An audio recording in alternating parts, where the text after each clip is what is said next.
पर याद किए गए नेताजी सुभाष चंद्र बोस। आंदोलनकारी नेताजी सुभाष चंद्र बोस की 23 जनवरी 2024 यानी आज 127वीं जयंती है। इस खास दिन को पराक्रम दिवस के रूप में मनाया जाता है।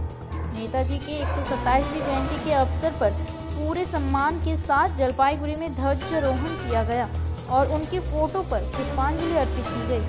इसके बाद विभिन्न कार्यक्रमों की शुरुआत हुई। मंगलवार सुबह जलपाईगुड़ी फणींद्र देव विद्यालय के विद्यार्थियों, शिक्षकों व अभिभावकों की उपस्थिति में एक कार्यक्रम के माध्यम से नेताजी को याद किया गया।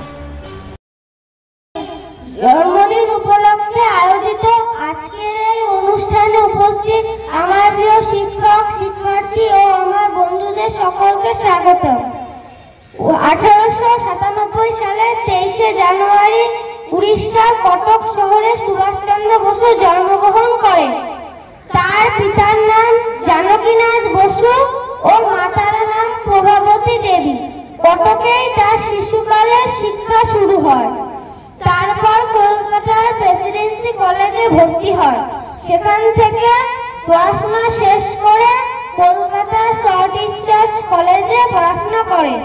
শুধুমাত্র দেশের স্বাধীনতা নয়, স্বাধীন দেশে স্বাধীনভাবে বেঁচে থাকার গুরুত্ব বারবার তুলে ধরেছেন।